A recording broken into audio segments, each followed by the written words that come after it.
Hello, welcome to the channel, or welcome back to the channel. This is a new video series I'd like to try called Desktop Confessional. The aim of this series is to share some of the approaches and hacks that I use in my own music and video production with the aim of helping other people with their own projects. It's important to say I'm a hobbyist. Most of the approaches I use are the result of trial and error and online research. I've spent a lot of time trying things and getting things wrong before finally starting to feel like I'm able to generate content that I'm actually happy with. These aren't definitive techniques, they're just approaches that I enjoy implementing in my own work. My hope by documenting and sharing some of the approaches I use is that I might learn something, other people might be able to learn something and gain some confidence with their own process, that I'll get the opportunity to interact, albeit online, with other people who have similar interests and passions to my own, and finally that I might get the chance to sneak in a few cool riffs and songs along the way. So with all of that said, I'd like to share with you 4 approaches that I'll almost always use to try to make my own distorted rhythm guitars sound better.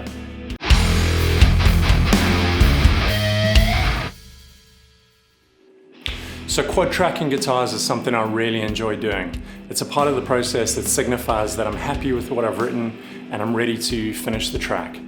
Typically when writing and demoing, I'll only record 2 rhythm guitars for the sake of speed. As soon as it comes time for me to begin finalizing the project, I'll start quad tracking. So the idea is to record 4 identical rhythm guitars. Typically you would use 2 different amp tones and blend these either side of the stereo image to create one larger rhythm guitar sound. It was watching videos of Tom Searle in studio, Tom Searle from Architects, and reading interviews about their process that really inspired me to try this approach. I'll put a link to a couple of those videos in the description below. So let's take a look at this approach in the context of one of my tracks. Okay, so here we are in Studio One, where we can take a listen to quad track guitars in the context of the short intro riff I wrote for this video, and that sounds like this.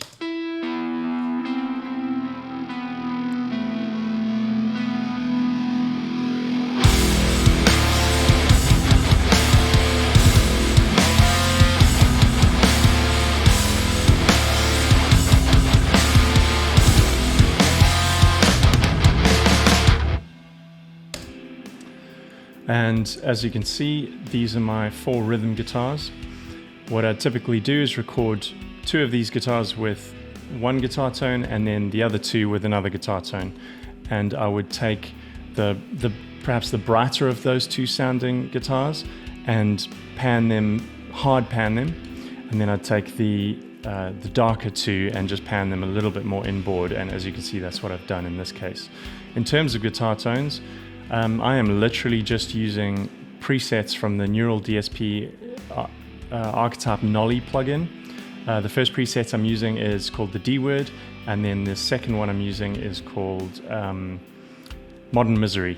And literally all I've done to change those presets in any way is just reduce the amount of low end, as you can see, coming out of the plugin ever so slightly. So if we move over to this section, I've duplicated those tracks but set up a little scenario where we can compare the quad track guitars with just a dual track set.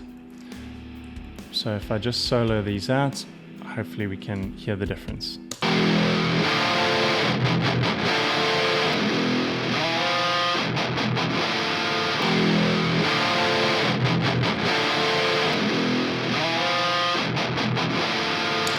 So hopefully there you can hear that the quad track set sounds a little fuller, potentially has a little bit more texture, and definitely kind of occupies more of the stereo image, and just occupies a little bit more sonic landscape, I think it's safe to say. One potential downfall of doing this is that it can become a little bit mushier and less precise perhaps.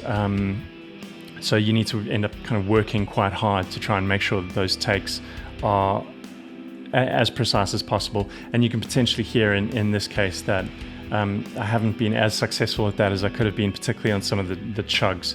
Things maybe get a little bit indistinct in that area.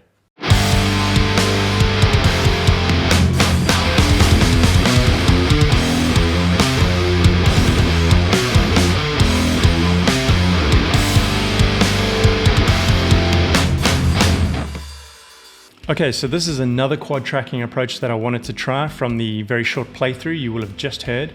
I very much tried to design the two different guitar tones to serve slightly different purposes. So the two hard pan guitars, I chose a guitar tone that had slightly less gain, was brighter, perhaps a little bit more brittle, and then I've also, with EQ, taken off quite a lot of the low end. So I'll play through this portion of the song, and then I'll solo out those guitars and you can hear what they're doing.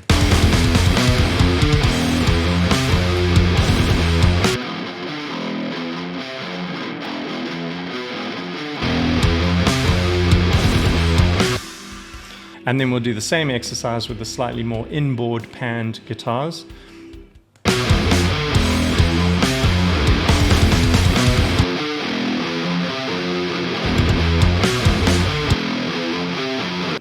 And so hopefully you can hear those have got a little bit more low end. They're more saturated, a little bit thicker sounding. And so the idea is that these two different guitar tones will be hopefully trying to complement one another.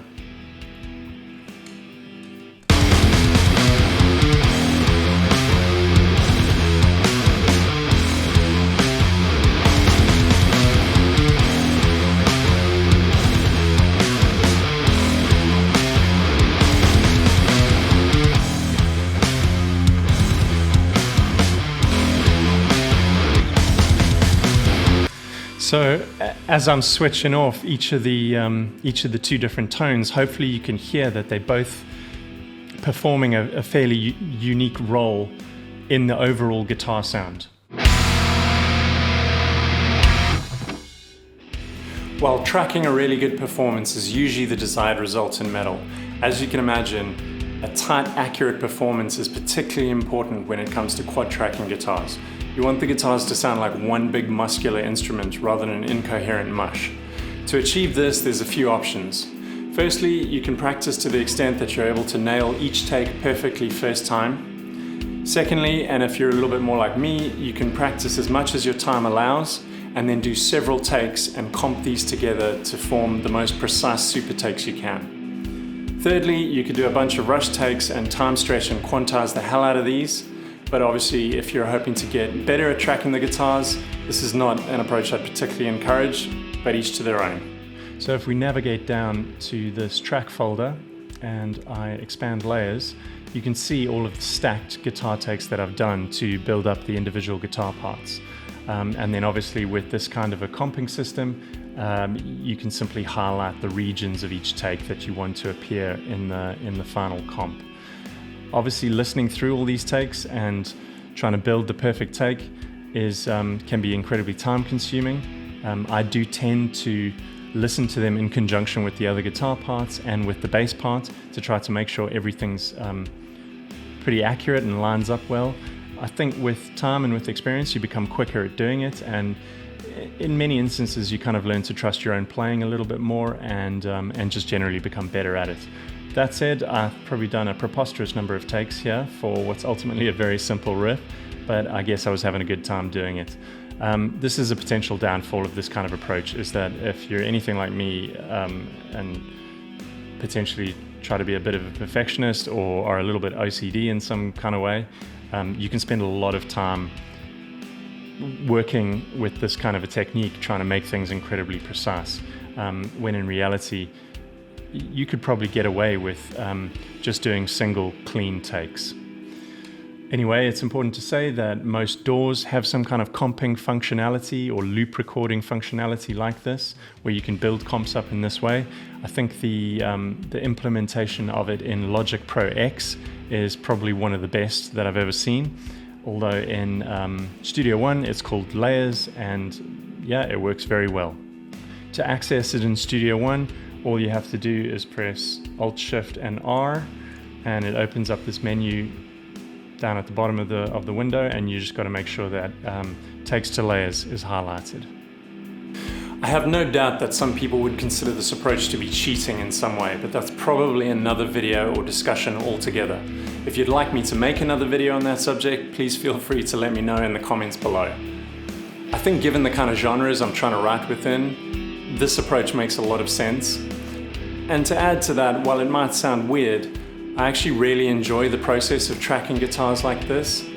I have a full-time job in the visual effects industry and don't have a lot of opportunity to play the instruments in a more casual way. So knowing I need to track a load of guitars like this gives me a great opportunity to play the instrument in quite a focused and almost meditative way. I also really enjoy hearing my playing and my performance get better and better with each take as I go along. One of the main goals of my YouTube channel was to try to improve as a guitarist. I can confirm that recording and analyzing my playing to the degree of repetition that I have using this approach has absolutely improved my playing overall.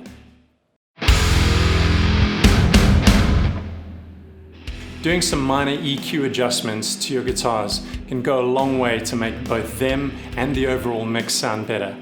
It's now pretty popular for producers to say something like, let the bass guitar take care of the bass and the rhythm guitars take care of the higher frequencies. If I understand it correctly, this effectively translates to high passing your rhythm guitars to remove a lot of their low-end content.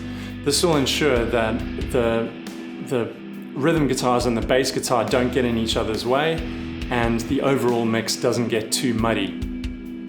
While I do completely agree with this idea, I would say it's okay to leave a little of that low end in your rhythm guitars.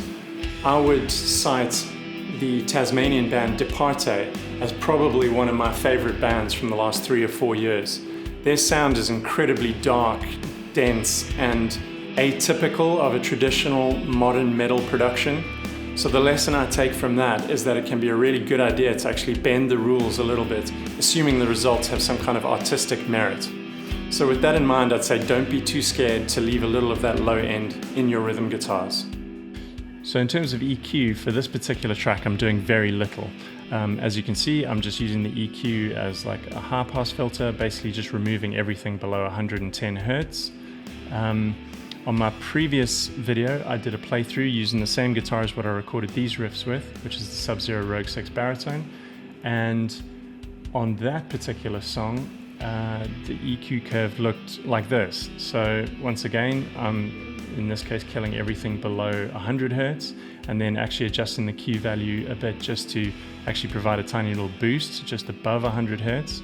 Then here I'm doing notching and EQ notching, and this is something that I do less now that I'm using the Archetype Nolly plugin, but when I used to record cabs with a microphone, I found that I would end up doing this quite often, and it's a really useful technique for getting rid of unwanted frequencies in the sound. So there I was notching just above 3.2K, and then here I'm just getting rid of everything just under 10K. So here's an example where I've recorded my PV6505 mini head through my Zilla 2x12 cab and then mic'd it up with an SM57 on the cab. And this is a good case study for where EQ notching is actually incredibly valuable, I would say.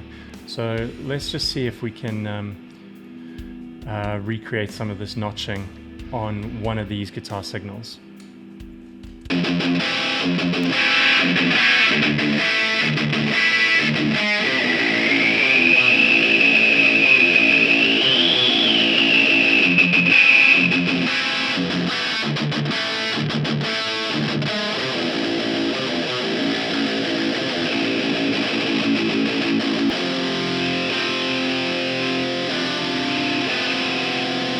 And so hopefully where I'm bypassing the EQ plugin there, you can hear that kind of annoying frequency has been removed.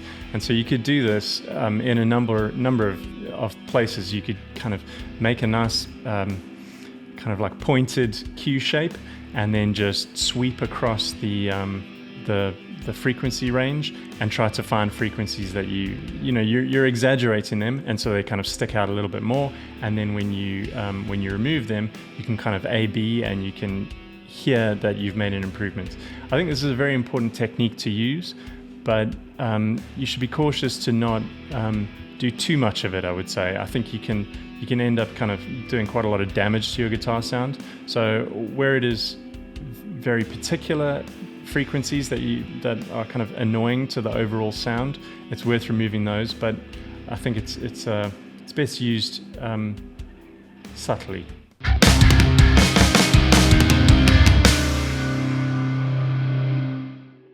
The last approach I'd like to look at is compression. Distorted guitars are typically pretty compressed already, but the low end does need to be kept in control, particularly if you're doing lots of chugging or palm muting. So let's take a look at that in a session.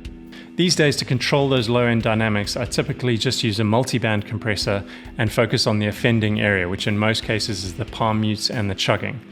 In this case, I'm using the FabFilter Pro MB multi-band compressor plugin, but I'm certain you could achieve almost identical results with the stock multi-band plugin in your DAW.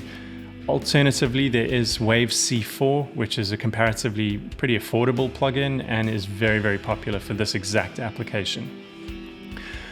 Talking about compressors generally, I'd say don't be afraid to use the plugin presets. With compression, I will often try a few of the presets, and you can see that this plugin in particular comes with loads of different presets. I'll often try the different presets and then simply adjust the threshold to make sure that the compressor is acting appropriately for the signal level that's being fed through it. In this case, I couldn't find a preset to do exactly what I needed, so I just kind of set it up manually. And let's have a quick go at setting it up ourselves now. So if I play through a portion of the track, you will be able to hear, or you'll be able to see visually on the plugin where that kind of low end buildup is.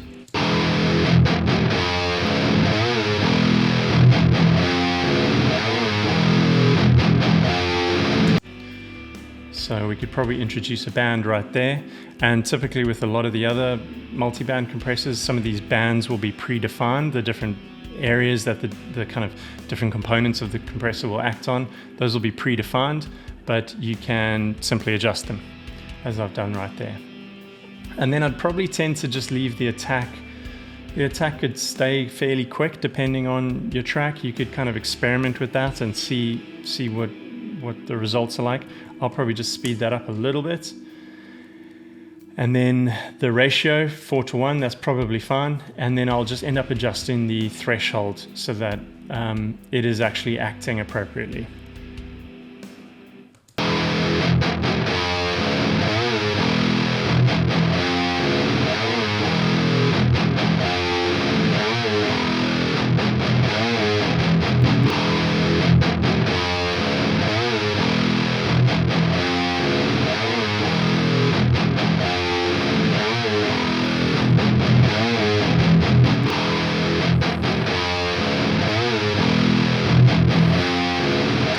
And hopefully you can hear pretty clearly there how it's kind of just keeping that low end under control, especially the super kind of low frequencies.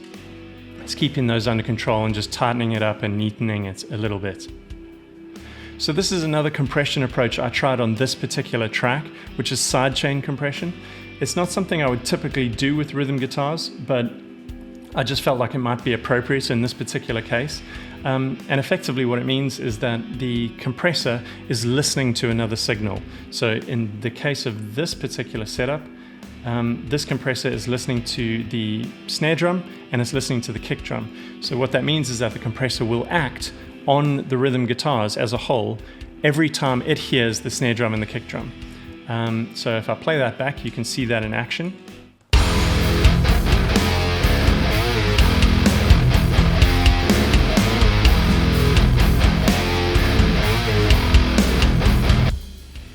So what that's effectively doing is it's applying some gain reduction to the rhythm guitars every time it hears the kick drum and the snare drum. And hopefully that'll help for the instruments to not get in each other's way. So effectively the kick drum and the snare drum will be able to poke out through that wall of quad-tracked, super distorted guitars.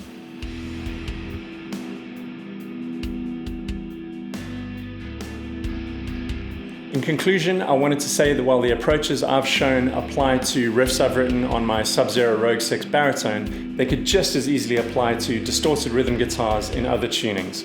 In fact, I often find that for guitars tuned a little closer to standard, these are actually often easier to manage in a mix. I hope this video was helpful in some way. Please feel free to let me know your thoughts. I also wanted to say thank you very much for the feedback and comments on my previous video. There'll be a link to that at the end of this one. If you'd like any more questions answering on the Sub-Zero Rogue 6, please feel free to leave those in the comments and I'll answer them to the best of my knowledge. Thank you very much. Cheers.